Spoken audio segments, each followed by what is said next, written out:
right, hello everyone. I'm Fred Oakman here with Mr. Jake Peters, and you're listening to PS This Is Awesome, a PlayStation podcast. This is episode 374, where we dive into our thoughts on all things PlayStation. Before we jump in, please subscribe to our YouTube channel at youtube.com/PS This Is Awesome, where you can also watch the video version of the podcast, and you can check out our trophy lists on the PlayStation Network. I'm Anchorless_81, and Jake is JakeSaw01. Send your thoughts to psthisisawesome@gmail.com. Share the show with your friends. Don't forget to rate us. For just $1 on Patreon or a quarter a week, you can join the one and only $1 club and receive a free die-cut vinyl sticker and a shout-out on our show. And you go to patreon.com/PS This Is Awesome to do that. Remember, if you like our podcast, there's a lot of good if you can like, comment, and or subscribe on YouTube. This podcast airs every Wednesday for everybody. If you are a supporter of the show on Patreon, you have early access to the show most weeks. With that out of the way, Jake, how are you doing on this fine Monday? Doing pretty good. Had a good Easter. Got to see. It's very unusual nowadays for most of our family to be in one spot. Mm-hmm. Even just like our, I guess you would call it like immediate extended family or something, where it's like first cousins and stuff. Like aunts and uncles, first cousins, grandparents. Mm-hmm. And when I was younger, it was much more common for everyone, like specifically on my dad's side, for us all to get together a few times a year, sometimes even more than that, to have dinner or what have you. Now that everybody's grown up, everybody's married, has their own kids, yada yada, it's been more difficult. But surprisingly, this Easter, a good majority of everyone was able to show up. So we were able to have everyone together. My grandma made, with some contributions from other people, she made a kick-ass dinner, which was awesome. Mm-hmm. Ate way too much. And we ate dinner at 1 o'clock, and I was still so full that I didn't eat. The only thing I had for dinner was like a few vegetables and some like ranch dip. Didn't eat anything the rest of the night because I was just so hungry or so full from that. But otherwise, weird as usual dichotomy of weather this weekend. Friday we had one of the most beautiful days in recent memory. It was like 75 degrees and sunny all day long. And then Saturday and Sunday it was a little bit more. Sunday was pretty nice, but Saturday was pretty rainy. Today it was weird. I on the way home, it was like an absolute downpour for I don't know, maybe 10 or 15 minutes. Like I wouldn't be surprised if we literally got like an inch of rain in 20 minutes. It was crazy. Yeah, I mean, other than that, nothing too crazy going on. Mm-hmm. Other than what we've already discussed in the past, weather, I don't know, house stuff, motorcycles. Dude, that picture is still in the chat. Did you see the YouTube thumb I made for last week's episode? It turned out pretty good. You put both of them in there? Yeah, I had to, because if I stretched it out too big, it got grainy. So I had to use two. That's going to be like the ongoing look, I think, for a while. That's funny. Yeah. I just can't get over on the second one. I just can't get over this like little tiny person that's in the picture. But it's kind of good. Yeah. So I don't know. I don't know where I'm going with that. But other than that, I'm fine. How about you? Oh, I'm doing all right. Nothing great for Easter. I mean, it's just the same old crap every holiday, and nothing goes on in Easter time. It's not something we really celebrate a whole lot of. Hope everybody had a nice holiday. Trying to think what else. Yeah, not a whole lot. I saw this metal cover band Saturday night at Trails to Ales in Franklin. And the guy who plays in the band, the guitarist, is actually the owner of a guitar store out there. And they wanted me to check them out, and I did. And they were covering stuff like Megadeth, and cool. Yeah, they covered Mother, by Danzig. Yeah, by Danzig. They did Seek and Destroy by Metallica. Yeah. And they were nailing these songs. They were very good. They had a great singer. They just had the whole. They're a completely cover band, which is fine. I respect anybody who's getting out there to do music and enjoying it. I respect it, but it was just nice that it wasn't the same cover songs you hear from every other band, and they were loud as shit. And I love it. Their singer, so they were actually a 3-piece, which was weird that they could pull it off as a 3-piece. They had everything mic'd up, and then their singer came out, and he had the whole kit and caboodle of a front man, and he was very good at it. I'm standing on PA monitors and pumping his fist, and like he had great vocal range. He put like makeup on his face, like eye makeup, like the Crow, and he had like these gloves with like fucking like, bejewels on them or something, just like, it was hilarious. Yeah. They were just leaning into it and having fun, and they were actually pretty good. I didn't stay the whole time. I left while they were playing Man in the Box by Alice in Chains, and it was very good, man. They had a lot of good cover songs, surprisingly. I wasn't sure why so many people liked them, and they kind of hung it up for a while, apparently. And now this was like their debut, their reignition into that scene, and it was packed, man. It was cool. So I did that Saturday. Didn't really do much. The Until Dawn movie's coming out April 25th. I'm excited for that. I've been watching a lot of Pirates. I finished Boss Legacy. It wrapped up very nicely. What a great series. Fantastic. Trying to think. You know what's funny? What's that? When you said you were watching a lot of Pirates, I immediately was like, did Fred just say that he's watching a lot of like that porno? That's based on Pirates of the Caribbean. I remember that old video. There's a film series that's about, and I'm just like, why is Fred talking about that on the podcast? That's kind of interesting.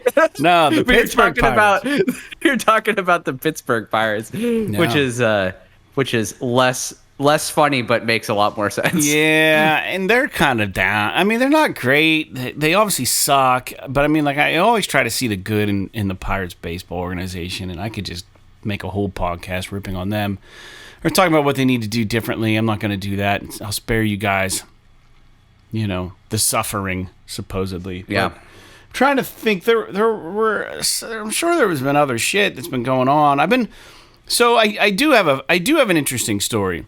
There were a lot of things hang on the walls of my house, and I decided I wanted to pull some shit down, spackle, cover some holes, move things around, and then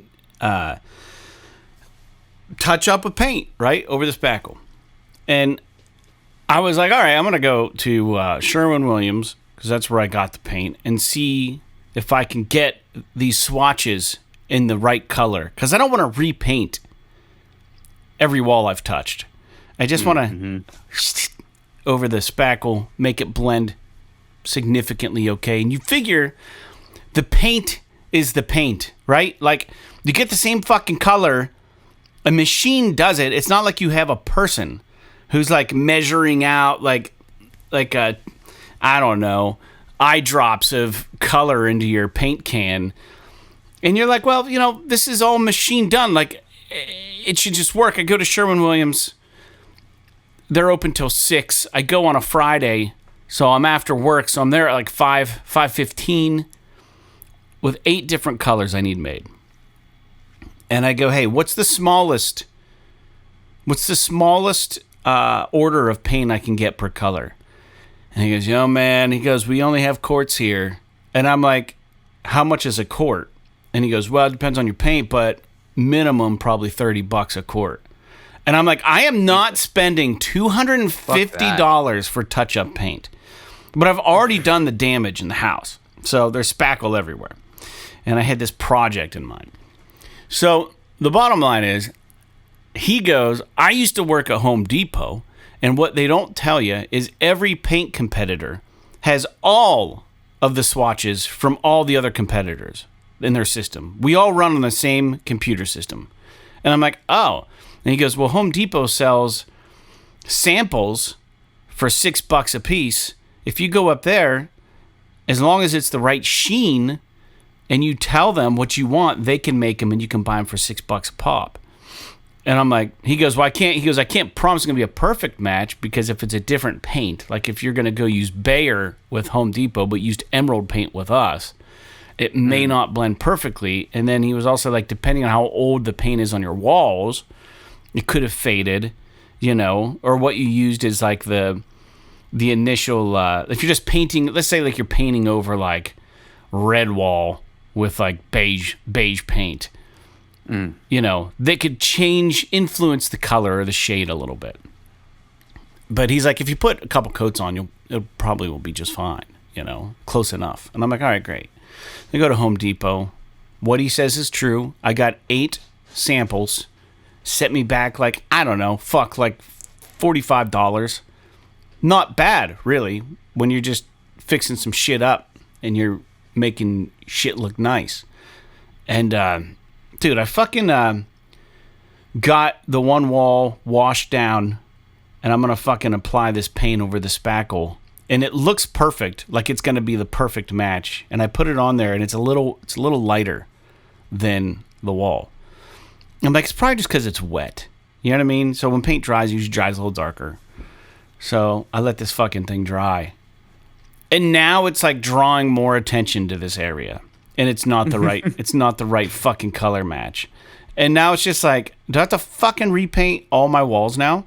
And it's like, I guess just done one. Every wall is gonna have an accent wall now. Is it the way it's all gonna be the same color? It's just a white accent wall. Well, dude, for the price of that paint at Sherwin-Williams for a freaking quart, you could buy a gallon of like a half decent paint from somewhere else. Yeah, and it's like, yeah, I get it. Like Sherwin-Williams paint is it is really good. Yeah, but it's like, is it that good? It is really good paint. The emerald stuff. But it's a lot of time, dude. Fucking $90 for a gallon of paint. I mean, that's a lot of money. Oh, it's not cheap. Yeah. So what sucks is that's the only color I've tried. So maybe the other 7 are better mixes. So I've got to try the other stuff, but this is just the story of how it goes. And in the meantime, I've been looking to purchase a car, and we could go on for lengths talking about this. But as you know, I would like to have a vehicle that can tow, for the sake of the flood and hauling gear, and we can maybe get like some nice subs and stuff and do some shit like that. Get some monitors. Right now, my Toyota Yaris hatchback doesn't do the job. And it's always nice to be able to pull something anyways with a car that you get. So I'm looking around, and fucking cars are not cheap. And I started getting on YouTube. I started watching people talk about the car market right now. And I don't know with what authority these people are talking with. You know what I mean? But they seem to know their stuff. And they're saying that, like, it's going to implode because the way that it looks is that all of these dealerships, even used cars dealerships, sorry, I gotta mute my phone. They have so many cars just sitting on the fucking lots, like tons of them. And you could talk about maybe your Dodge and Chevys and then more premium shit like Jeeps and Subarus and Toyotas and like whatever. All these lots, they're not moving shit right now. Number one, we're looking at a situation where no one knows where our economy is going to be in the next year. But number two, dude, these cars are exorbitant in price these days. Like a new car. But the problem is the used car market is doing no better. So places like Carfax, they apparently released some sort of big warning to like all vehicle manufacturers, just being like, we are not moving any fucking used cars because no one's buying shit. And then they're also like something's going to happen to this market because we need to move a lot of cars and we can't. So if we can't, we know you guys aren't selling fucking brand new cars. But the problem is that used, like I was looking at let's step it back a little bit. I was looking at cars and I want something like an SUV or something with all-wheel drive at minimum that I don't necessarily have to tow. Like I thought, well, I'll just get a fucking I don't know. I thought like I'll just get a fucking used Jeep or something. I don't know. I'll get a fucking. But then it's like the storage space in the back of one of those things is terrible, and I don't want to have to tow all the time. So finding a 4-cylinder car these days that can tow is ridiculous. It's like really tough to do. The Telluride, the Kia Telluride is a V6, but I think the newer ones might be the 4-cylinder with like gas injection, for that turbo. So the issue is finding even a vehicle that's not a fucking truck or Jeep that can tow like 3,500 pounds or something, and that's kind of a struggle. And I'm not even asking to tow 5,000. Like I know some of like the weaker brands of cars like not the Sorento but the Kia Sportage and like they kind of talk about you can tow 2,000 tops, but like do you really want to push it that close? Like I said, my trailer's 1,000 pounds, and then I got to figure out, give or take, I don't think I'll ever have 1,000 pounds worth of gear, but do I want to have 500 and then tow 1,500 when you should only be towing like 2,000 tops? I don't want to push a brand new car or a newer car, for me at least, to that limit. So I want something with a little wiggle room, towing capacity. So I was looking at, again, I was like, maybe RAV4s. That's a nice car. And no, everything's over fucking $40,000. And in the used cars, you don't know where they're coming from. You don't know if they're coming from wintry Northeast or the Southwest where they never get any fucking snow. But the issue that I am most aware of now, because my car is a Toyota and it would last another fucking 20 years probably. I've had it for 16 years. If I have it for 4 more years, and there's no doubt in my mind that it would last that long, it's just that the body's rusting out. The undercarriage, everything's just rotting through because of our fucking winters. So you buy a used car and you don't know where the fuck it came from. And you don't really know what elements it's been exposed to. And a Carfax is only going to tell you so much. And then do I want to spend $35,000 on a used fucking car with 40,000 miles on it, or do I want to spend the extra $5,000 or $6,000 to get something brand new that I know I can treat well from the beginning? And it's like, fuck, they already have me. You know what I mean? Like I'm already fucking bent backwards because of this situation. I don't know, dude. I've been like, it's so frustrating because Kia was running a 1.9% interest rate. Special financing, which is unbelievable right now. Because if you have good credit, you're looking at probably 6 or 7%. So like 1.9 special financing is great. I think the Subaru dealership out in Seneca was a 0% right now. Special financing, if you have good credit, which is like unheard of. But they just need to move these fucking rocks off their yard. And I'm hoping that the prices start getting discounted. But, I mean, the 2026 shit's going to be hitting pretty soon. But I don't know, dude. I know that you're not an expert, but everywhere that I've looked online, everybody's just like, the car market is about to fucking implode because people cannot afford vehicles right now. So, anyways, I digress. They say, like, I think, was it 4 out of 5 or 1 out of every 5 person that applies for a car loan gets rejected due to bad credit? And so those folks are already they need to buy a car out of cash. And you used to be able to buy like a decent used car for like $6,000 or something. Back in the day, something decent. You can't do that anymore. It's going to be a fucking beater, dude. Yeah, I mean, you'd be lucky to get it inspected for $5,000 or $6,000 anymore. Yeah, and it's I mean, this whole thing is that like COVID hyperinflated the value of all these used vehicles. It's ridiculous. And so all of these used car lots, when they got those used vehicles, they probably paid way too much for them because they needed vehicles because everything was inflated during COVID. And now, because nobody has the money, nobody's buying vehicles, or they're hanging onto their vehicles for longer. And it's like, well, now these car dealers, they have these vehicles that they paid a lot of money for that they can't get their money back out of them because nobody can afford to pay for that anymore. And it's just, dude, I know, like, especially when interest rates are 6-7% for a used vehicle, it's like sometimes even higher, sometimes 8 or 9. Yeah. And it's like, dude, and then you're on top of that. So it's like, okay, I got to pay let's just say 6% interest, which is pretty good for a used car. And now you're asking me to pay, let's say you want a little SUV that can tow 3,500 pounds. Yeah, right. Now you want me to pay $35,000 for an SUV that's 10 years old with 60,000 miles on it. It's like, no, you at that point you might as well spend 45, get a brand new one with the full warranty and everything and a lower interest rate. That's what I'm saying. It's like, yeah. And I'm not going to fucking lease shit. Crazy. I'm not going to lease anything. So this is just...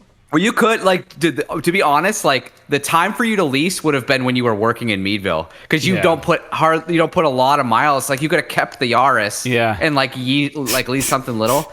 But like, dude, with your job now, there's no fucking way. No, dude. I mean, I'm in the same boat. I've thought about it too. I mean, maybe for Sarah because she works real close to the house, but they have really strict mileage limits on leasing.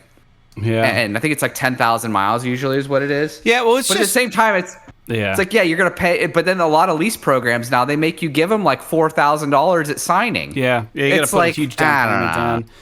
It's just for renting a car. So I did all kinds of research and looking at my resources and everything, and I still don't even know. I don't want to be fear-bagged into buying a car because I can get a good interest rate right now. Because I think that the prices are going to end up going down a little bit on these 2025s. With the new 2026s coming in, you know, I guess you can't be too picky then. You're not going to be able to like spec out and build your own vehicle, which is fine.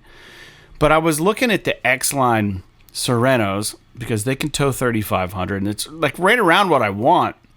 And then you start thinking, well, do I fucking look into a hybrid? Do I not? And then you're like, I don't know, fuck, because like, you know, I do a ton of driving. You do a ton of driving. How, you know, you put a fucking 500-pound battery in the fucking back seat, and then like, do you really save that much money on gas? I don't know. But I mean, I think you would in like the kind of roads that you drive, you would save money in gas, but I don't know that you'd save enough to make up for the extra cost of a hybrid. Yeah. But yeah, dude, I don't know. How do you know, really? Yeah, I don't know. So I started doing a lot of math, and I was like, dude, I found a way to get a brand new car vehicle payment under $500 a month, which is like in a nice new 2025. You know what I mean? Like, figured out a way to pull it off. But then it's just like, fuck, man. Like, I'm living the good life now without a car payment. You know what I mean? Like, how bad do I really need a fucking car right now? Mine drives just fine, knock on wood.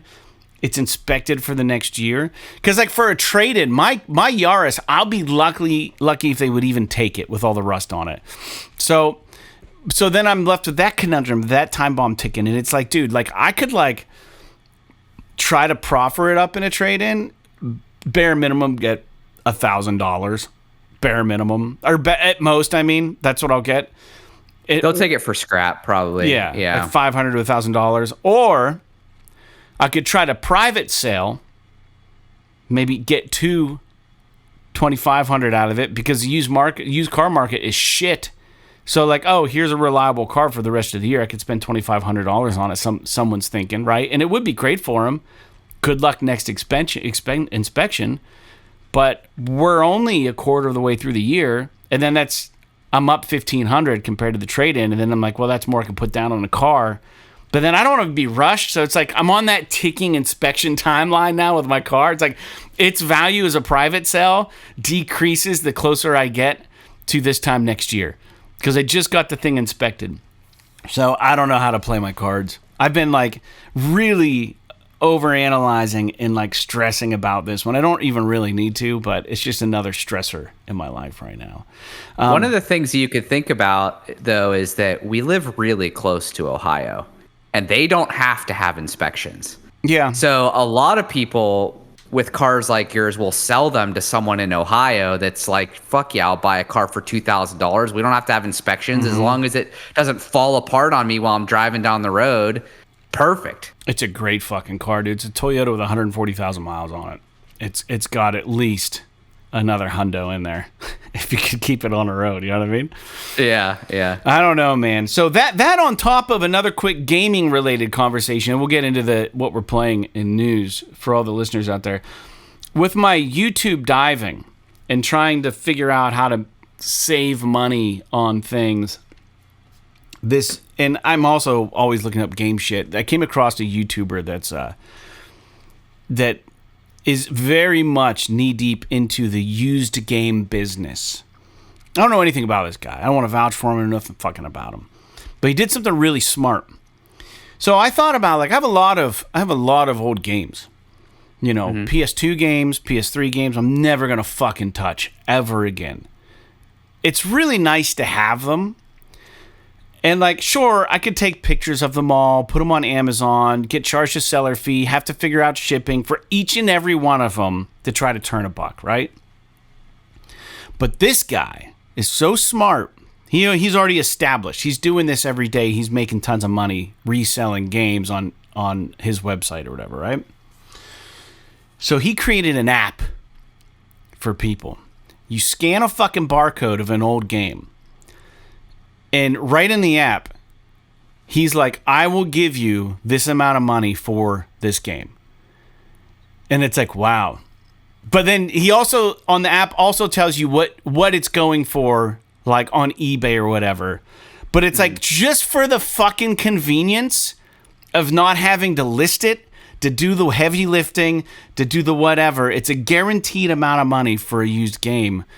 And I'm like, wow, this guy's really smart because, if I go hit up yard sale, I'm not hard up for anything, but I'm thinking in the back of my head, how can I take advantage of this guy's fucking success and do something I like to do? Is what if you hit up fucking yard sales and you see all these used shitty games that nobody wants? Break out that app, scan them.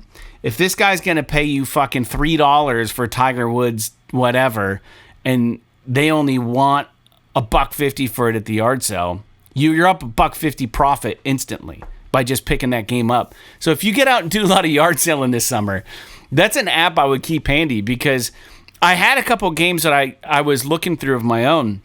Weird games like Black and Bruised on PS3. It's a boxing game. He will pay, I think, upwards of around $10 for that game.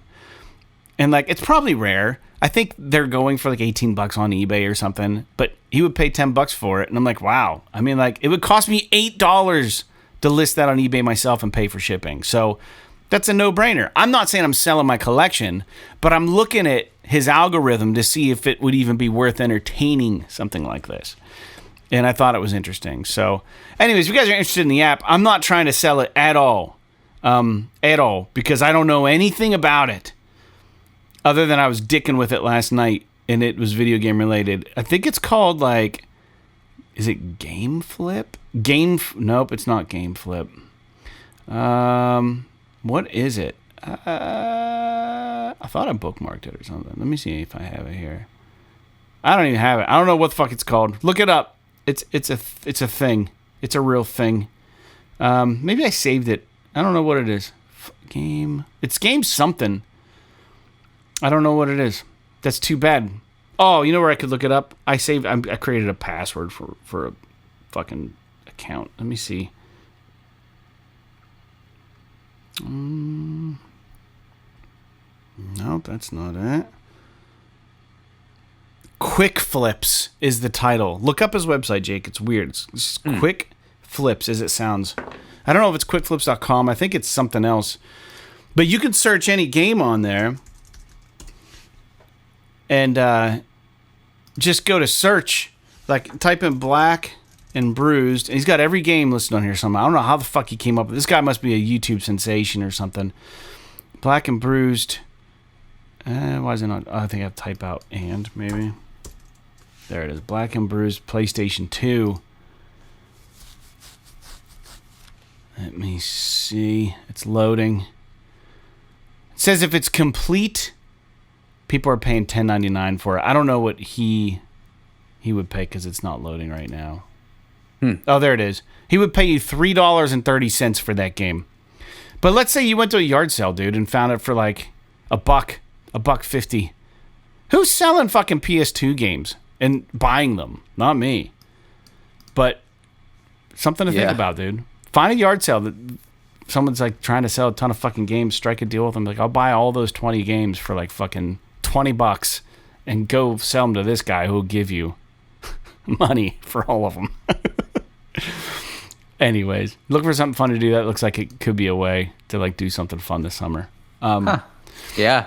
I don't know. Anyways, I digress. Let's get into games we're playing. I didn't jump back into Octopath yet, but I did power up Space Marines 2, downloaded the new update, and I gotta say, dude, I couldn't remember how to play this game. There's still issues also with Space Marines 2 in that, like, all the updated content, for the most part, as far as levels, are all co-op online missions.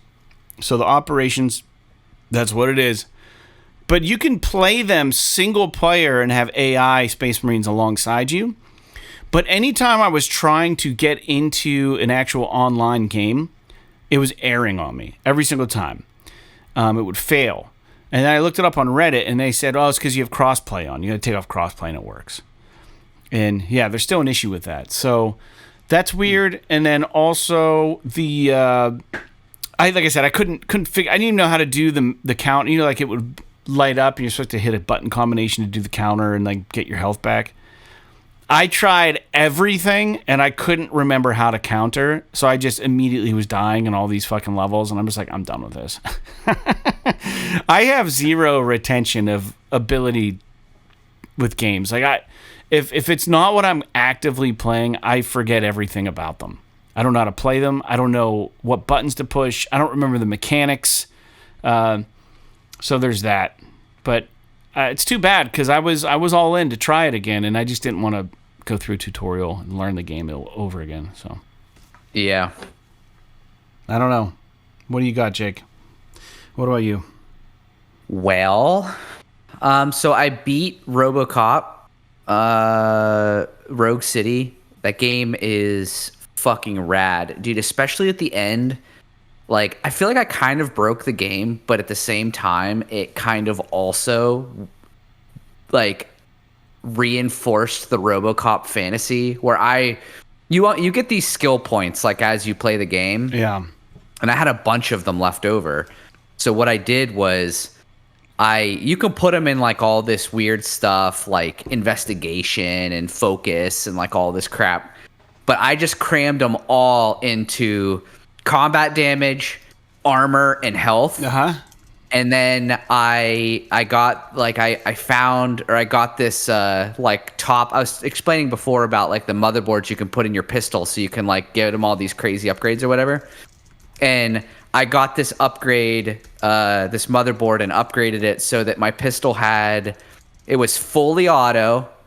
It had high damage, low bullet spread, and it never had to reload. So it had infinite ammo. So you literally just hold the trigger down and just fire as many fucking bullets as you want whenever you want.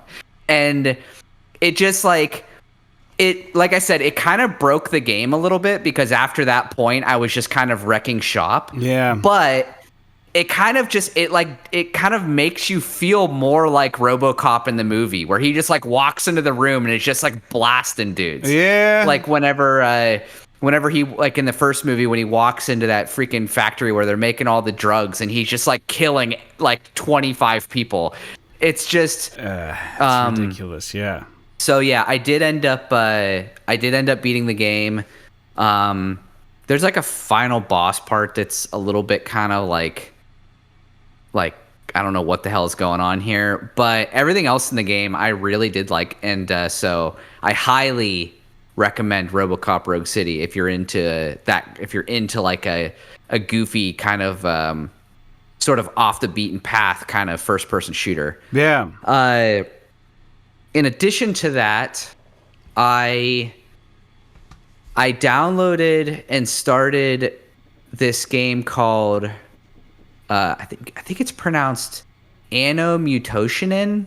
Oh. It's spelled. You're gonna have to type that in the notes, because I don't know. I have to figure that one out. Yeah, yourself. it's here. I drop. I don't know if you can see the chat, but I dropped the name in the chat. Oh yeah, all right. It's I don't know how you fucking pronounce that last word. I think it's Mutationem.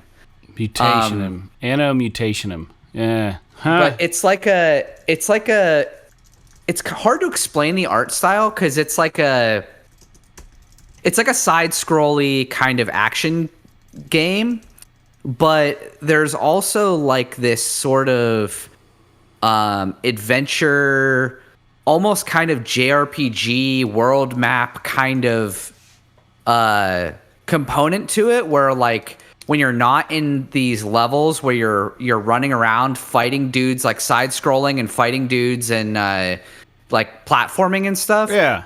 There are like these elements where it's like a 2D, 3D where you're like walking around this map and you're talking to people, making comments to them, trying to solve mysteries. Like it's really, I'm only like maybe an hour and a half into the game, but it's really cool. And one of the things that kind of, because if you look at like the key art for the game, it looks just kind of like this sort of whatever cheesy kind of indie game that you would never probably play or even look at on the store. But I kind of started looking at it because it's one of the early China Hero Project games.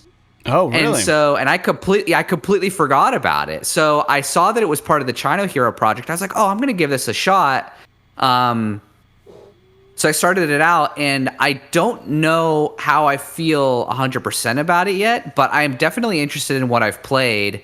It starts kind of slow. I wish they kind of dropped you into the combat a little bit more. They try to do a little bit too much, I think, world building at the beginning. But it's really interesting. And if you're interested in like a 2D, 3D kind of side-scrolly action game with like a story and stuff, maybe check it out. It's on PS Plus Extra. Like that's why I decided to try it, because I didn't have to pay for it outside of my subscription. And so I've been kind of messing around with that. And the other thing that I've been messing around with, and I won't dwell on this, is and I also got this on PS Plus Extra, is the newest MotoGP game, MotoGP 24. Okay. I downloaded it just to play that some, because the last one I played was I think 2019, and I wanted to see kind of how they've developed the game and stuff. Yeah. And I've commented on the show in the past about how difficult it is, even compared to something like Gran Turismo, because there's so much more with a motorcycle in terms of like lean angle and braking and all this stuff that like you don't have to worry about so much with. Like worst case scenario in a car, if you brake too late or something, you just slide off the track. Whereas like in this, if you like brake really hard and then try to lean, like you just crash. Yeah. And so like there's a lot, but they've added the new like easy mode, I guess you could call it, has like this AI feature where it like kind of adapts the game to you a little bit, which is kind of cool. And they have like an assist mode where it's almost like aim assist, but it's for the racing line. So like one of the things that's really difficult in the MotoGP games, or even like Gran Turismo, is hitting that racing line so that you're not like overshooting corners or braking too early and things like that. And they have like a semi-auto mode where it kind of like helps you, like it'll automatically start tipping you into the corner when you're supposed to tip into the corner, and it kind of helps you really get the feel for it. Yeah. And then you have the option to be able to sort of like remove some of these assist features, like the better and better you get at the game. Because like there's obviously things like tire wear and manual shifting, and they actually, even in the MotoGP games, you have like an actual control for the clutch, so you do the manual shift and the clutch. They have like launch controls and shit that you have to do, and different like ways that you kind of, it's almost like when you play like a FIFA or something like that, where you use like the one stick to do like the special moves and stuff. They have like a stick where you actually are like leaning on the bike to like move your weight around, and it's very hardcore. Wow. But as a big fan of motorbike racing, it's something that I every once in a while I'll jump into it just to kind of play around a bit and do a little bit of like a career mode and just kind of experience it. But yeah, so But other than that, that's kind of where I'm at with my games this week. Huh. Well, it sounds like you're diving into some cool stuff, which is awesome. I know I haven't really done much gaming, but I'll get back to it. We always talk about this on the show. We just don't usually have great weather, and the weather's finally starting to feel good. So there's a lot of that going on right now too. So it's kind of hard to sit in front of the couch or in front of the TV for me at this moment. But yeah, dude, cool. I wanted to bring up one other thing. While you were talking, it came to me, and I'm trying to remember what the hell it was now. I want to say it was game related. No, it was it music related? Shit. If it comes back to me later, I'll fill you in. But it was relevant to stuff we talk about on the show. I just can't remember what it was. It's gonna drive me fucking crazy. I feel like it was game related. It doesn't matter. Let's move on. I digress. All right, we got some news points this episode of the show. And there's not a whole lot of them, but the first news point we'll touch on real quick. For anybody who's been eagerly awaiting the Oblivion Remastered game coming out, apparently there's an official announcement happening the 22nd from Bethesda. And that's tomorrow from the day we're recording. By the time you get this, it'll probably be yesterday, because you're probably not a Patreon supporter. And if you are a Patreon supporter, it'll be imminent, because we hope to have this uploaded by the evening tonight. But that's kind of exciting. So I don't know. They just had like a graphic, and they just said, Bethesda tweeted something about how there's going to be, I don't know if it's going to be, it's just an official announcement. I don't know what we're going to see at this point, but I'm sure we will talk a little bit more about it next week. Jake, anything on this? Yeah, dude. I'm not gonna lie. Unless like it comes out and they're like, "Oh, this game is broken," I'm really excited to play this.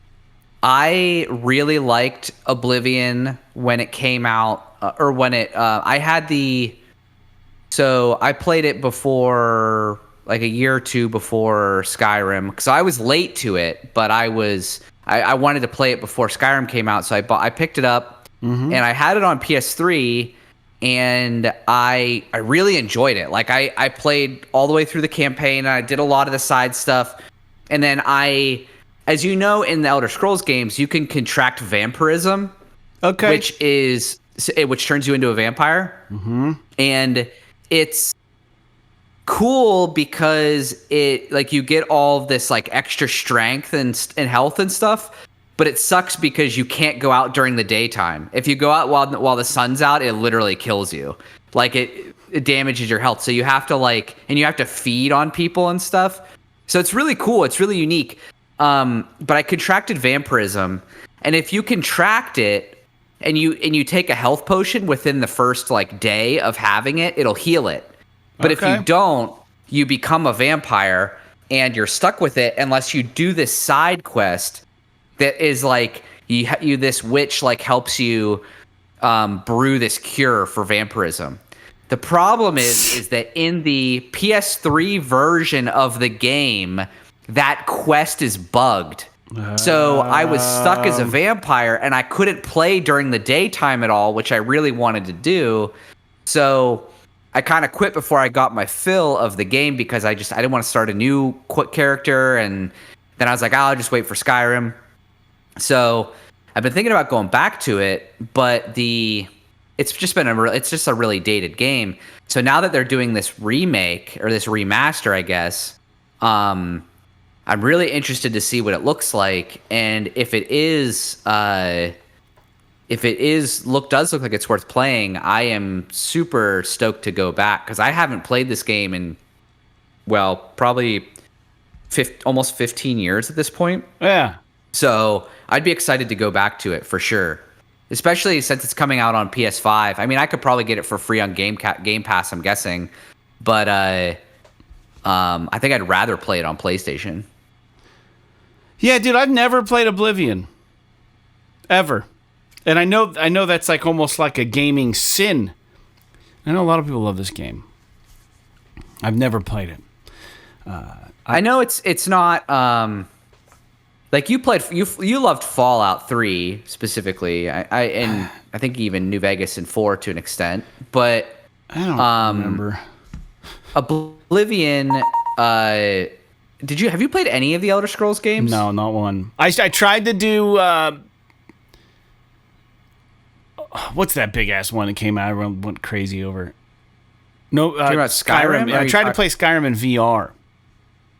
Oh, okay. But that wasn't really. It's kind of a weird way to play it. Well, I wanted to, time, right? But, I wanted to. I wanted to yeah. give it a shot, but I probably should. So have done that. I am curious, like, because Oblivion is a little bit more old school RPG. Like, you have stat points for like all of your different attributes, like your strength and your intelligence and all this crap, and you actually like can earn stat points by doing things. Like if you run around jumping a lot, you'll get like athleticism points and like weird shit like that.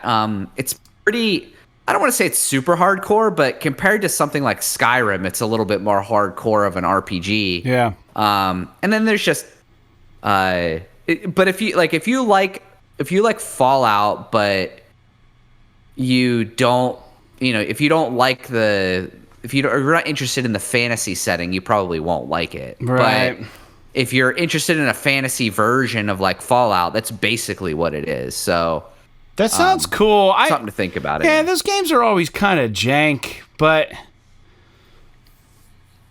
yeah, that's part of what people love about them. Yeah, I understand. I get it. It's something about. I will say though that like one thing that for outsiders, their melee combat isn't the best. Like it's serviceable, but it doesn't feel as awesome as say like what was that game I just played recently that just came out? Avowed. Like the melee combat, the first person melee combat, and that felt really chunky, and there was a lot of feedback. Yeah. And Skyrim and Oblivion really didn't have that much much of a feel to them, but I'm hoping maybe they remedied that a little bit with this new remaster version. We'll have to see. Yeah, there's a lot of people talking about it, and some people I've heard say that they would prefer to have the jank. Yeah. And I'm like, I don't know. Not me. People love it, dude. Some of the weirdest shit happens, and it's like sometimes it is just the funniest fucking shit that happens when you're playing the game. But if you're into like, if you don't want like a thing that might become an immersion breaking experience, then you might not like that aspect. Yeah, no, I just don't. I don't think it's for me, man. I don't want the jank. I get like really frustrated easily anymore with video games. Like severely frustrated when like Space Marines last night when I was trying to like fucking do this thing. I was just like, I want to love this and enjoy it and play it how I was playing it when I was into it and knew it. But like, I don't have the fucking patience. I can't. And that's not even saying that game's jank. It's just, if I have to like, if there's a learning curve or if there's like bugs and clipping and it just feels dated and weird and the controls are like not conventional, like I just can't will myself to play those kinds of games anymore. Yeah, I don't know. And Space Marines is right on the line, dude. Holding X to run is so fucking awful feeling. Yeah, it is pretty stupid. I don't know. I digress, dude. Yeah, interesting. Let's get on the next news point.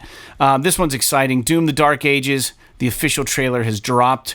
The game is going to be launching on May 15th, 2025. This is somewhat of an interesting trailer, Jake, because the first minute and like 15 seconds is very story-oriented, which is weird for a Doom game. But then halfway through, the focus of the trailer shifts to absolute carnage and mayhem with gameplay. And there's a little more story feathered in towards the end, but there is metal playing in the background fittingly, and the song sounded vaguely familiar. I don't know what it was. I don't think it is. It just bit a lot off of like some other shit I've probably heard in the past. It seems cool. You, of course, play somebody that they refer to as the Slayer. We know them as the Doom Slayer, but they're just like the Slayer has landed, or something like that in the trailer. It's fucking dope. This game looks cool. This game looks really cool. I like what it's about. I just don't know that my reflexes are in a place where I'm going to be effective in a game like this. I need to try Doom Eternal, and maybe that would get me more excited. Honestly, but I don't have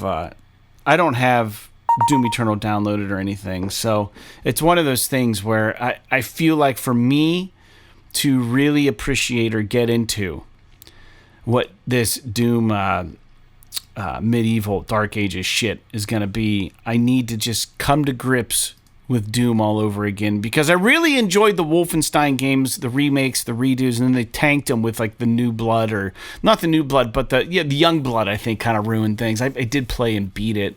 And then they had like the one where you just operate that machine or whatever. I always kind of like in my mind, because they were both id games, right? Doom and Wolfenstein. Those two games came from my childhood, and Quake, of course. But like they're all lumped into the same shit for me. And I don't like what they did with where eventually Wolfenstein landed. They just kept trying to reinvent it, and then eventually just got kind of weird. But the Doom shit, I bet, is probably good. I think the last Doom game I played was on the first VR. It was Doom VR. The last Doom game I played, I think. Yeah, I mean, I think I think both of them are on extra. So if you wanted to like jump back in and play some of them, they all three. It seems like all three of them are going to play different though. Like the first one is, kind of right up the middle. The second one's like Eternal's like super fast paced. There's a lot of shit going on, a lot of weapon changing and stuff. And then Returnal. The Dark Ages seems like it's a lot more slower plotting, a little more tanky. Mm-hmm. There's like parrying and a big shield and shit. I'm really excited for it. I mean,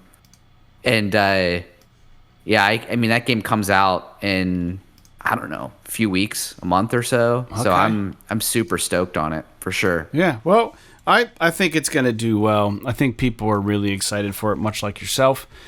And time will be the ultimate decider on whether this hits or not. I know a lot of people, like I said, are just super stoked. I got a message from my buddy Mike Fritz. He does a lot of our artwork and stuff, and he was just, dude, you got to see the Doom thing. And I'm like, all right, I'll check it out. So he doesn't usually text me much about video games. Usually he's texting me about like board game shit or like minis or, you know, other cool ass shit. But he wrote me about the Doom, I keep fucking forgetting, it's Dark Ages. And he was like, dude, you got to fucking check this shit out, man. So that's when I knew that I had to go check out this trailer. And it does look cool, man. It looks fucking gritty and dark and cool and everything you kind of want from a Doom game. And it's creative, too, you know. They haven't really... I feel like they're doing some stuff with the shield and stuff that looks really cool. So, I don't know, man. I think they're doing some neat stuff. So, we will just have to wait and see what the hell this game does. I think people are going to be stoked on it. We need a good first-person action-packed, frenetic fucking shooting game. And who better to give it to us than... Who's doing this one? It's not Machine Games, is it? It's id Software. It's all right. Yeah, right. All right. See, again, I'm getting confused with fucking Wolfenstein. Wait, didn't Machine Games do Wolfenstein? Yeah. All right. Never mind. Move on. Whatever. I'm an idiot. Well, they did the reboots of Wolfenstein. The original Wolfenstein 3D was done by id Software. Okay. All right. So there's a new gaming showcase, Jake, called Galaxies. I don't know anything about it. Apparently it is a Twitch exclusive gaming show. This just pisses me off in all kinds of ways. It sounds so stupid. We don't need more of this shit. But it has already happened, apparently. I thought it happened today. It's happening today. Maybe it's happening tonight. It's going to feature presentations from indie games. And we're going to get some exclusive first showings for games like Spine, Firebreak, which is Remedy's new game, and also Claire Obscure.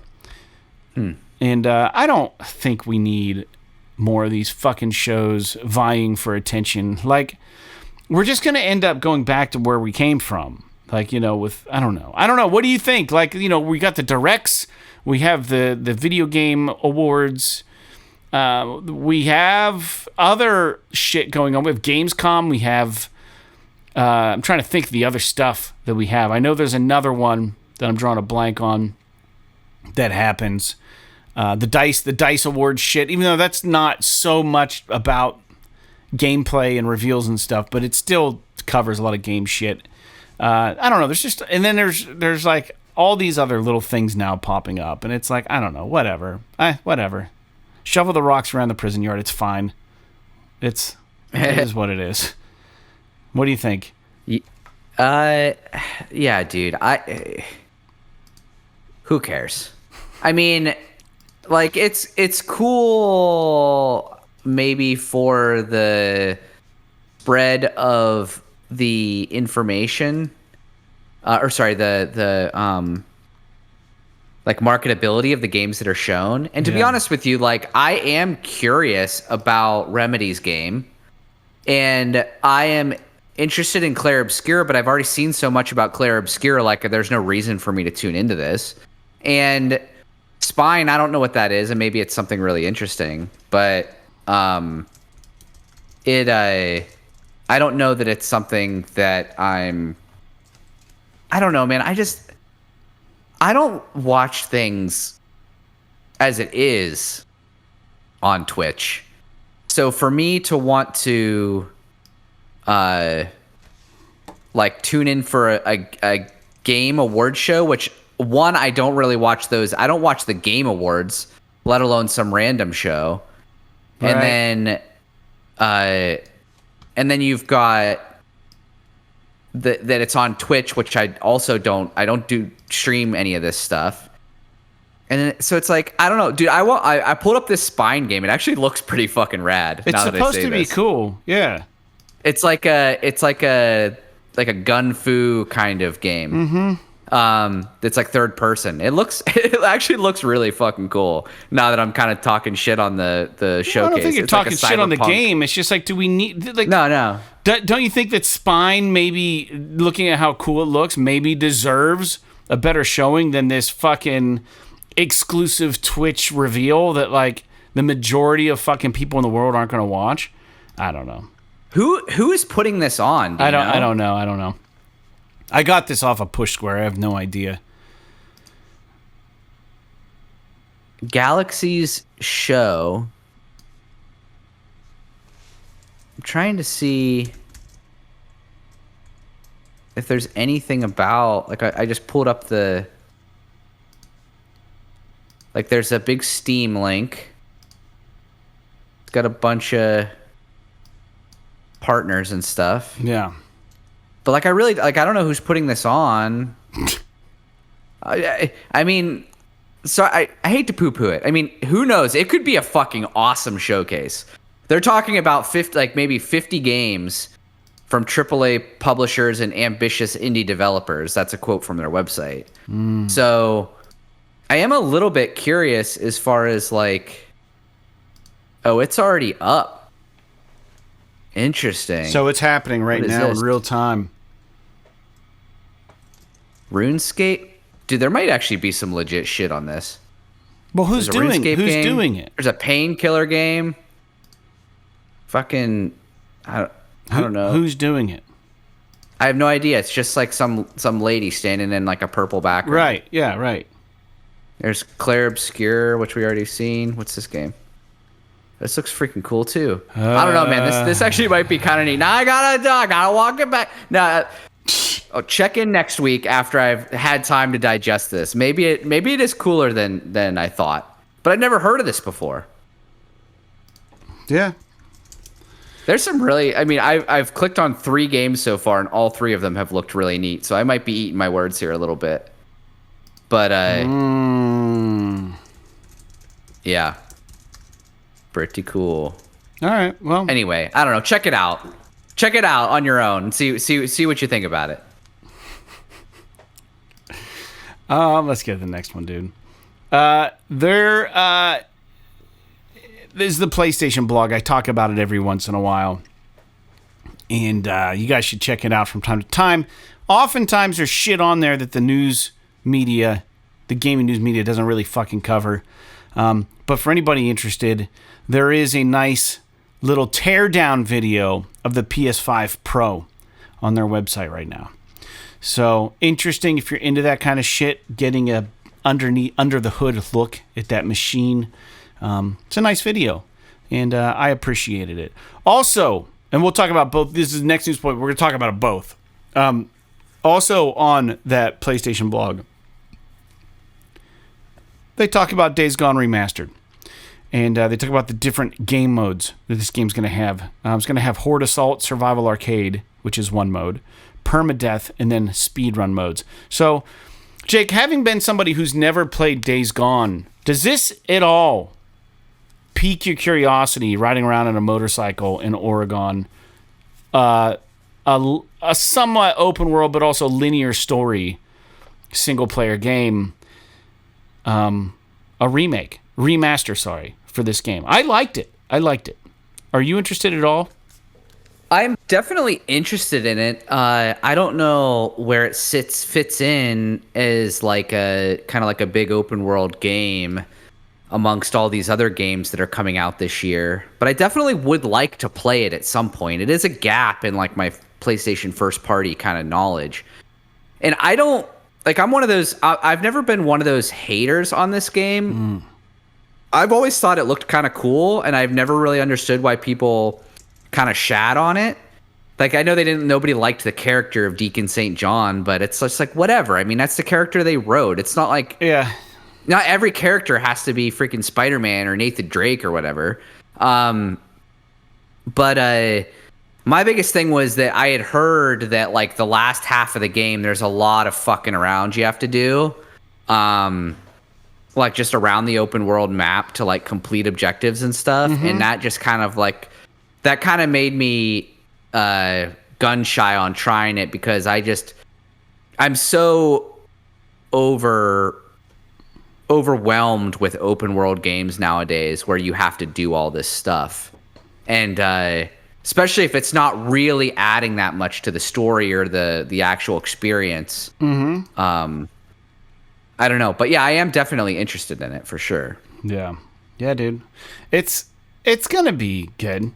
Days Gone was a great game, man. I talked about it on one of our podcasts years ago when I played it, and I played it a good version of it on the PS5, and might have only been a year ago, 2 years ago. I don't know when I played it, but I talk about it, and the only thing I really had anything negative to say about it was when the cutscenes kicked in, it was like fade in and then fade to black after the cutscene, and then it would just put you back, in the saddle as the gamer. And I was like, I wish it would have made it a little more seamless. That's all. I don't expect that to be anything different on the remaster, but it is interesting. Anything about the teardown of the PS5 Plus? You interested in this at all? No, I mean, there was a time whenever I would be really interested in that sort of thing. But now, like, what's so attractive about console gaming to me is that I don't have to fucking think about what's inside of it. Yeah. I mean, don't get me wrong. I have a gaming PC, and even though I don't play a lot of games on it, and I do have like a glancing interest in all of that, in that world. But, for me, it's like I never once opened up my PS4. I never once have opened up my PS5. I really don't, like, if I had a PS5 Pro, I really wouldn't want to ever open it up, because it's like I just want it to sit by my computer, my TV. I want to fucking turn the bitch on. I want it to do what it's supposed to do and last the lifetime of the generation. And dude, I didn't mention this, but my surround sound system died. Oh, it kicked the bucket. Oh yeah, remember mine did that? Yeah, but dude, I've had this system for 15 years, and it just now kicked the bucket where it wouldn't turn on anymore. And I was like, holy shit. It was like this really cheap, like $200 RCA surround sound system and that I bought at Walmart when I was in college, and it's fucking lasted forever, and it actually sounds really good. And then so I was like, oh, that died. So I guess I'll just buy a sound bar because that's what everything is now. Mm-hmm. So I went and spent a couple $100 on a sound bar, and I just don't like the sound. I just don't like it as much. It's like not as deep. It's not as like I feel like if I want to buy something that gives me the same feeling as far as the depth of the sound goes, I got to spend like $500 or $600 on like a legit sound bar or surround sound system with separate speakers. Yeah. The thing about the sound bar that I really enjoy is like I don't have to have freaking speaker wires running all over the place. Yeah. But like, yeah, I know. I don't know, man. It's nice having that dedicated speaker system. But anyway, I didn't mean to pull us off track. It was like one of those things where it's like I bought that thing and it just fucking worked for 15 years. I didn't have to dick with it. I didn't have to do anything. And I want the same thing out of my consoles. I don't want to open it up, and I don't give a fuck what fucking fans in there. I just want to know that unless like I can open it up and change things. Yeah. Like obviously, if I did like what you did and put a new hard or SSD in it or whatever, then yeah, I'm gonna be interested in those teardowns. But as far as like, just for goofs, I'm not really interested in looking inside my PS5. That's interesting, man. Yeah, I like it. I like that kind of stuff. To be absolutely clear, I 100%. I need to clean my PS5 out again. It's probably pretty dirty. I never do it, and I have a dog that sheds more than any other fucking dog on the planet. And this thing, when you look at the vents, they're like clogged. And I'm just like, fuck it. I'm just gonna let her ride. I never did it on my PS4. The thing never died.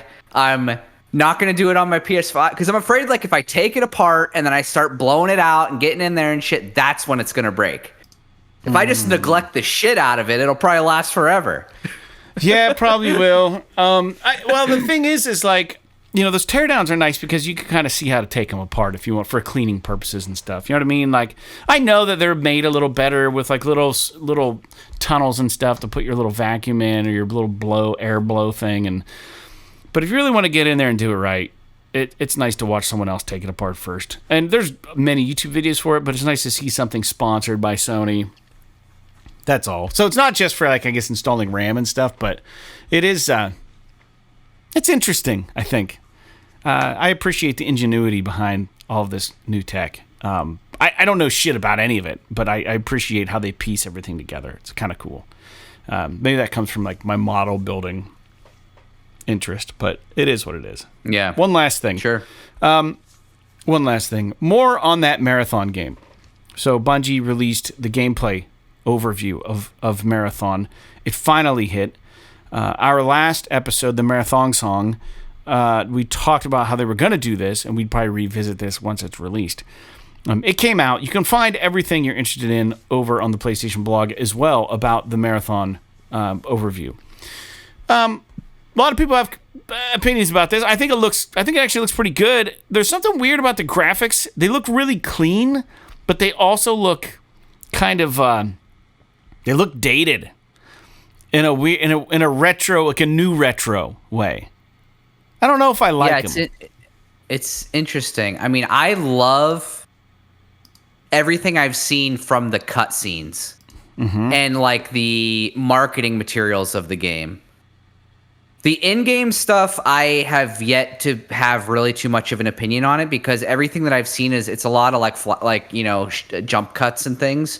But yeah, even like the little bit of extended gameplay that I saw from like the creator kind of meetup thing, it looked all right. But it looked kind of like, it looked Destiny adjacent. You know what I mean? I mean, obviously the actual art style is a little bit different as far as like the character designs and stuff, but you can see the heritage there. So, if you're expecting this this thing to look like hyper realistic or whatever, I think you'd better check your expectations at the door, probably. Yeah, nobody really quite knows what the hell is going to happen with this game. I don't know. I mean, I would imagine, Bungie lost some love from Destiny players here and there with their updates, and I don't know if people are looking for this. From what I understand, this is one of those extraction games. I think that I have limited experience with these types of games. I know the whole like the Player Underground type games. What were those called for a while? The Battle Royale games were really big. Oh, yeah. Those were really big. I have more experience with those and extraction games. The only extraction game technically that I probably have ever even played was a mode in the Division. It wasn't like every single time you go into Division you're extracting shit in the black zone. Yeah, the Dark Zone was like an extraction game. Yeah. And I would say they were probably one of the first titles to actually come up with this style of gameplay. Sure. And it's sad that we're not probably ever going to see a Division 3 at this point, but my love for the Division makes me want to try a style of game like this. But it's not the Division. And it's just like, I don't know that this is going to speak to me. And it's my understanding they're going to charge for this game. It's not going to be a free-to-play, which is probably honestly smart. But I don't know. I just hope it does well enough that it doesn't just tank like a lot of games do that rely strictly on multi. Like, that's the problem with these multiplayer games. If you have no single-player mode, you're fucked if people don't like it. Like you're just screwed, because if you require participation from a crowd to enjoy this game. And if people don't like it, you're not going to have people to play this with. And then it renders the game fucking useless. I'm sure there's going to be a big player base at launch. But knowing how I remember the vanilla Destiny working is like, it was kind of plagued with a ton of bullshit. Hopefully they learned their lesson. I don't know. They've clearly gotten good at making these styles like online games. They understand server capacity and all that internet working shit that they're going to have to figure out. Hopefully have figured out for this. But like, I hope that there's enough content at launch that people don't betray the game immediately. Because I want Bungie to do well. Because, they're with PlayStation now. I want this to go well. I don't know. But I always hear the phrase, cautiously optimistic. I think that there's enough graphically here to draw people in to try it. And the gameplay looks like it plays like Destiny. And if it handles it all like fucking Destiny does, it's going to be smooth as fucking snot. It's going to be so good. I just hope then that they nail all of the other things and that the game isn't like extremely frustrating or extremely like, I don't know, annoying or something. You know what I mean? Because like, it's just you're really playing with fire any fucking kind of game like this, right? Because we know how the fucking how the avalanche occurs with these kinds of games. It starts with excitement. It starts with immediate skepticism before a game's released. And you already have people already making up their mind whether or not they're going to play this game. People who wanted to play it have now seen it and are now like, I don't want to play it. And vice versa. People who didn't want to play it maybe now saw it and they're like, this looks like it could be for me. So like, you have people crossing the fucking line right now. It's like when this thing comes out, it just matters. Like, all that matters is how many people are on the side of wanting to play this game. And if they're loud enough, the boulder going down the avalanche will accumulate and it'll be the biggest fucking snowball at the bottom. It'll be perfect. It'll be huge. People will love it. But if the boulder starts with more people disliking the game than liking it at launch, good luck winning people back, because It is a very tough crowd. And you're just really playing with fire. That's why, like, I think, like, single-player games need to make a comeback because, you know, what's good for one isn't necessarily good for all, but it is the exception with these online games because you need everybody to want to play it. And if nobody wants to play it, then you're fucked. If only a few people want to play it, where do you go from there? You can't like win more people, you know? Maybe you can. I don't know. Maybe I'm talking on my ass. I just think that there's a lot on the line for maybe not so much for Bungie, but maybe more so for the success of this game. Is it going to be a huge blow-up game that nobody really expected? Maybe. Could it be the next Helldivers? Possibly. But it also could be the next Concord, doubtfully, but it could because you just gotta read the fucking room, and gamers are very vocal and they're very quick. If gamers are gonna take time to review bomb shit that they haven't even played, you better hope to hell your game has good momentum when it releases and people like it. Because if you don't, it's just gonna get fucking trashed.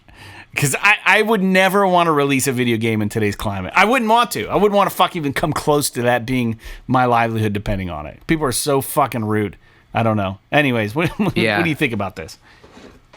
I think that people are just, like, all the shit, they're, like, comparing it to freaking Concord and stuff. It's like, it's not even close. Like, this game actually looks good. It's got great art style. It's a Bungie game, so it's going to play fucking amazing. Yeah, maybe extraction shooters are not for you, but that doesn't mean that, like, not every game has to be for every person.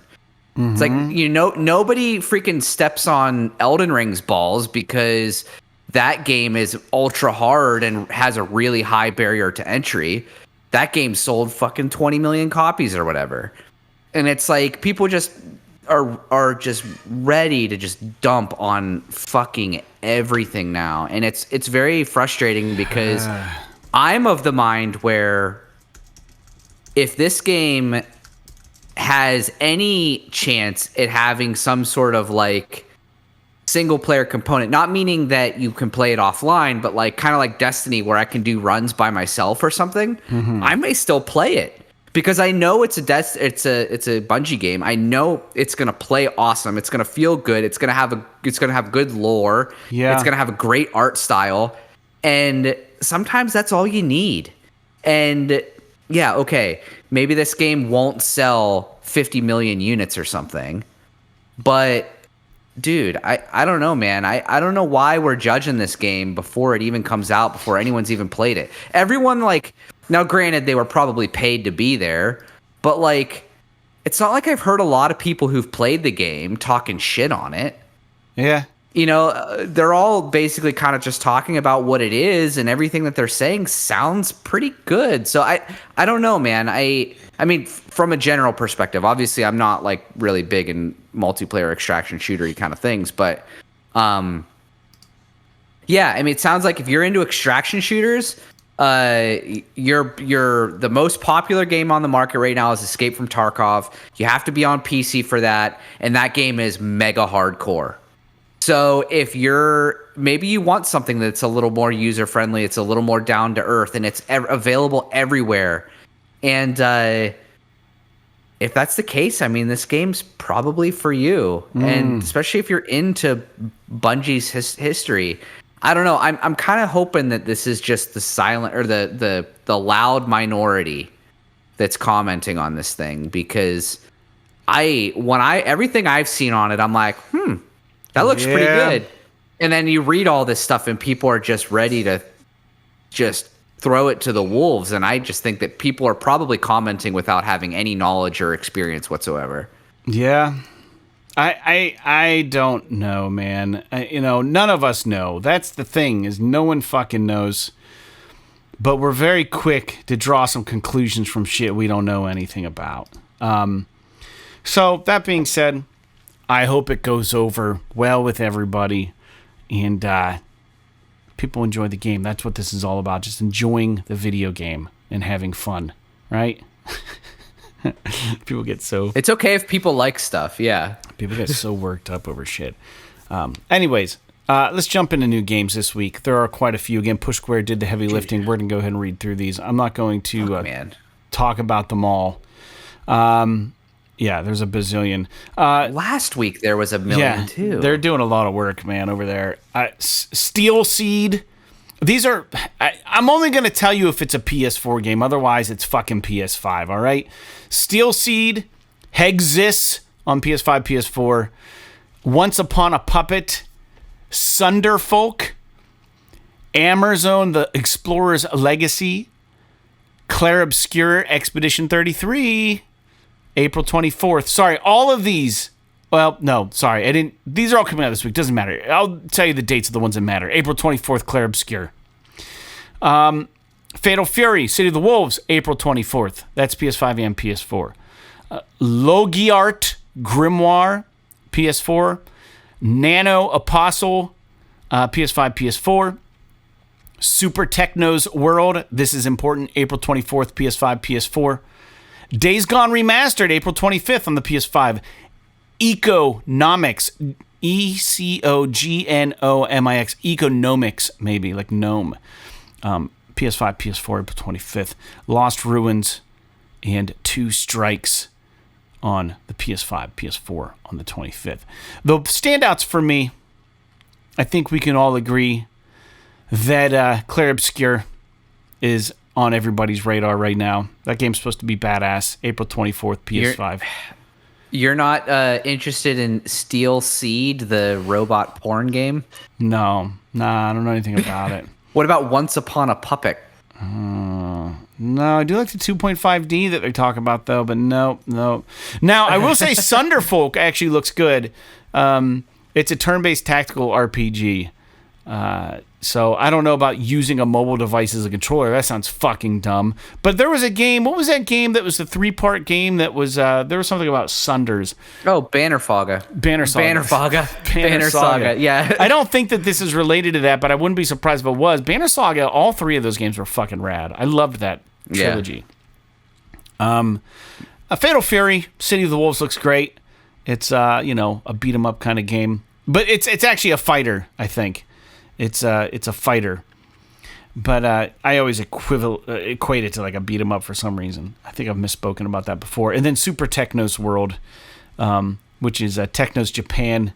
They have the River City games, Double Dragon games. This is gonna be good. Super Techno's World. Days Gone Remastered also gonna be good. So not a bad week really. Days Gone Remastered, Super Techno's World, Fatal Fury, City of the Wolves, and Clair Obscur, dude. There's 4 right there. They're going to be good. Yeah. Cool. It's a good time. Yeah. I don't have anything else about any of that shit. Jake, is there anything on there screaming your name? No, I mean, I am definitely curious about Clair Obscur, and I may or may not play it. It really depends on how this whole Oblivion thing shakes out, because... You're going to replay Oblivion when you've never played it before. Or you're going to play Oblivion when you've played it before, but maybe miss out on Clair Obscur? Is that what you're telling me right now? That may be the truth of the matter, yes. But Clair Obscur, it depends. Like, I think I've heard that it's going to be, even though it's very JRPG-esque, I've heard maybe it's a little bit shorter in terms of game length, which is very attractive to me. Because one of my biggest complaints about those types of games is that they always tend to be like mega fucking long. And there's so much shit to play this year that I don't know that I really want to dick around with a game, even if the game is really good, for that long. So, especially with Doom coming out and, like I said, Oblivion and a bunch of other stuff. So... I do plan on getting to it. I think probably what I'll end up doing is I'll probably download it because it is on Game Pass. So I'll probably download it and give it a try and see if it reels me in. If it reels me in right away, I'll just keep playing it. If it doesn't, then I'll wait till I have maybe a little bit more time to get myself sunk into it. Yeah, right. Yeah, well, I think it's going to be good. From what I've seen. But I don't have a whole lot else to talk about on this show of episode 374 of PS This Is Awesome, a PlayStation podcast. we are kind of wrapping things up now. It's that time of night. It's 8 o'clock. We got started later today. I'm tired as shit. I got to work in the morning, and I've got nothing for our good listeners. Jake, do you have anything you'd like to say before we leave? The one thing I will say is I just checked, and there still are not any reviews posted for Clair Obscur. That doesn't mean that it's bad, but the general rule of thumb is that if they wait until the release date for you to post reviews, sometimes it means that the publisher or the developer is not confident in the game. But other than that, do I have anything else that I care about? I don't know. Not right now, I don't think. So I'm just going to keep kind of doing my thing. Maybe by next podcast, I'm probably either going to be playing Clair Obscur or Elder Scrolls Oblivion. So roll the dice on that one and see how it. Dude, May 15th for Doom: The Dark Ages. That's like less than a month away. That's so rad. It's a good time. It's a good time to be I think. Yeah, for sure. For sure. Oh, I was going to tell you, I have been just kind of like while you were going through the games, I was kind of scrubbing through some of the announcements from that Galaxies thing. Mm-hmm. And it seems like there's a lot of pretty interesting games on there. Now, most of these games are PC only, so it's kind of irrelevant to our audience. But there are a couple of them that look really neat. So I recommend that people kind of go look up some of the games that are on there. One of them that I thought looked kind of cool was this game called Demon School, which looks kind of interesting. It's kind of like JRPG kind of esque, but the art style is really neat in it. Mm-hmm. And another game, which is unfortunately only available for PC, at least for now, is a game called Trench Tales. And it looks like freaking like zombies mixed with like World War I, like trench warfare, like mixed with like something ripped out of Death Stranding or something. Yeah, like it looks really, really rad. But it's only available, or it's only announced for PC right now. So hopefully that will change, assuming it's any good. I have no idea. Yeah. But I don't know. I feel like I was talking too much shit on Galaxies, the showcase. So maybe people should go check that stuff out for sure. Well, I will also say this. I remember when I was like, I thought there was something I needed to say that was related to the podcast, but I didn't really remember what it was. I know what it is, and it's not great news. As you're well aware, listeners, I was very excited when Rowan Davis reached out to me, the professional skateboarder, about the girl skateboard feature. Yeah. Didn't make the cut, man. We didn't make the cut. I wrote him. That sucks. I'm so upset about it. I wrote him, and he wrote me right back. So this was the exchange. I said, hey, man, hope you've been well, and the grind has been good to you. Checking in to see if you've heard anything about the skate tape. And he said, yo, man, I'm sorry. I think they ended up choosing a different song. I guess it wasn't really up to us in the end, he said. I'm real sorry for all that hassle, and I appreciate you being so helpful. Sorry again, man. Frowny face. So, like, he's got his own shit going on. He tried to do us a solid, and he wanted his video to be part of the Torpentine, wanted that song for his part, but ultimately Girl Skateboard shot it down. They must not have been down with the Torps. That's so frustrating. Which song was it again? On a Lie. Okay, yeah, that's what I thought. So disappointing. But that's just the breaks, man. That's just how shit always goes. I get so fucking close all the time to badass shit, and then it just fucking. They didn't take your Cyberpunk song. I know. They didn't take, and freaking what was it? Spotify or Amazon didn't take our Flood song. To put it on a playlist, yeah. When we recorded our asses off and put out that awesome song, yeah.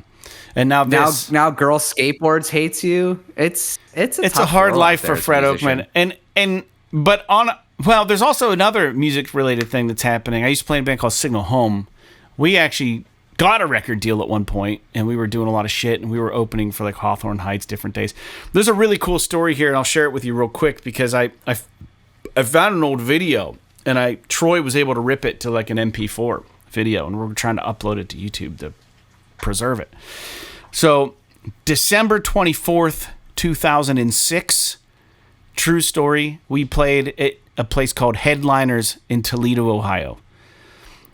And big concert venue. If you guys are familiar with Hawthorne Heights, that was in their absolute heyday. Casey was still with us.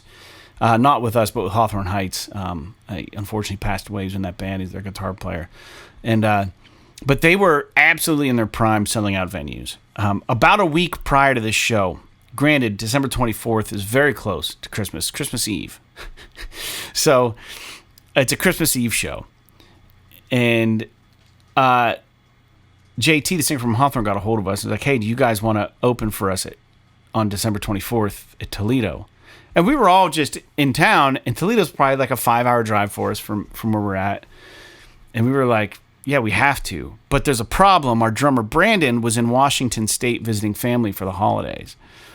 So we didn't have a fucking drummer. But we had an opportunity to play to a sold-out crowd at Headliners in Toledo, Ohio with Hawthorne Heights. And it's like, you don't say no to an opportunity like this. So the story goes, our friend Eric Pitluga was a guitar player in a band we toured around with called A Voice Like Rhetoric. I had no idea that he played drums. We put the feelers out because we knew a lot of people, looking to see if anyone could fill in on drums for like a 40-minute set for an opening spot. Like it wasn't just like us and Hawthorne. It was like 3 or 4, maybe even more bands, an all fucking night bash Christmas Eve with these fucking rad bands. Hawthorne were headlining. So we had to learn a lot of music. So Eric gets a hold of us and he goes, yo, dude, I can drum for you guys. And then we're looking at our schedules, and there's literally not a single date lines up where we can practice before the show. And he's like, I can do it. And I'm like, all right, let's fucking do it. So, we were pretty reckless at that age. I was probably like 24, 25. And I have video of all this. So we pick Eric up and his buddy Craig. Eric went on to drum with Anti-Flag for a bit on a lot of their tours, and he went on to do a lot of really cool shit after this. It turns out Eric's a really fucking good drummer. Little did we know. He shows up. There's like video of like before people show up, sound check and stuff, and like we have no idea if Eric's gonna pull this shit off. We've never heard him play, but he's like, I can do it. So we're like, all right, you better fucking do this. It's gonna be sold out. Like we're talking like 3,000-4,000 people probably. And he's like, I can do it.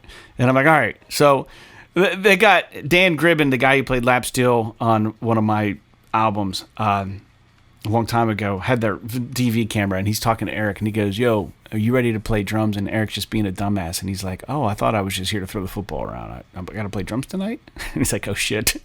And like we're like, fuck, man. Like, you better be able to do this. And we had Brandon's kit. We had access to it because it was still in our trailer because we toured all the time. So all the gear was in the trailer. So we had his kit. Eric didn't have to bring a kit. And this way it'd sound even more like us. Well, there's video of us doing this and the tension building up to the moment. And then it's like, signal home. You know what I mean? And no one fucking knew who we were. We were new, but we had some momentum. We were in like AP and stuff. And you just hear the crowd just like, ah. And like we get up on stage and Brandon's like, you guys better fucking kill it. And we're like, yeah, we're going to try. We get up there, and we start making some noise and we go into Fragile Constitutional and I'm just trying to get the crowd to start clapping and everybody's clapping and Eric's on the drums. And I'm like, it just fucking worked. Eric was on fire. He tore it up. We killed it. We made so much money in merch. We got paid $100 to play that show to like 3,000 people. We got paid $100. It didn't even cover gas, but we made thousands in merch. And it was like, that's why bands have big merch tables. But it was a great night, and it's all on video, and Troy now has ripped it. But where I'm going with this is there is a Signal Home YouTube account, but it was created before Google bought YouTube. So I believe I used a Hotmail account to create that Signal Home account. So when you go to log into YouTube now, it takes you directly to Google. And if you try to use a Hotmail account, it says it's not correct. So I've been battling for like a week and a half to try to figure the fuck out how to get into this Signal Home YouTube channel. I can't figure it out. And we want to upload this video. And it's real funny because before the show, like JT's like, he's not a violent guy, but there was someone who worked at Headliners. They were throwing the football around because we had this huge show space and we're just fucking launching balls and catching them and shit. And some bartender had like a, I don't know, fucking attitude. And he came over and he started giving JT shit. He's like, oh, you guys be fucking throwing the football around in here, you know. And he's like, listen, man, you got the wrong guy. Like, I'm up there tonight. He's pointing to the stage. He's like, we're up there tonight. And he's like, well, I'm just saying. And he's like, listen. He goes, hey, we don't have to play. You don't want us to play tonight. We can cancel the show. And the guy was just being a fucking prick. And eventually the guy turned around and walked away. But this is some dude with a fucking ego problem. You know what I mean? Just saying that we couldn't play catch with a Nerf football. You know, it's like, what the hell? But anyways, that's all on tape. I'd love to upload it, but we can't get into the YouTube channel. So no skate video, but maybe an incoming old school Signal Home video that's a good watch. And that's all I have. But with that, I'll let the listeners go. That'd be rad. Yeah. I think it would be cool. I have tons of videos I found of Signal Home. I'd like recording that record. I have just all the different days recorded of us in the studio making that record and all the different behind the scenes shit. It's really fun. You should just make a new channel. I mean, if it's that much of a pain in the ass, just make a new channel and upload all that stuff. Yeah, it would be cool to have all that in one place. You know, yeah, I'll have to figure something. Because you could probably, if you wanted to, you could go to the Signal Home channel and rip all the videos off of it, probably, and then just re-upload them to a new channel with, you know, yeah.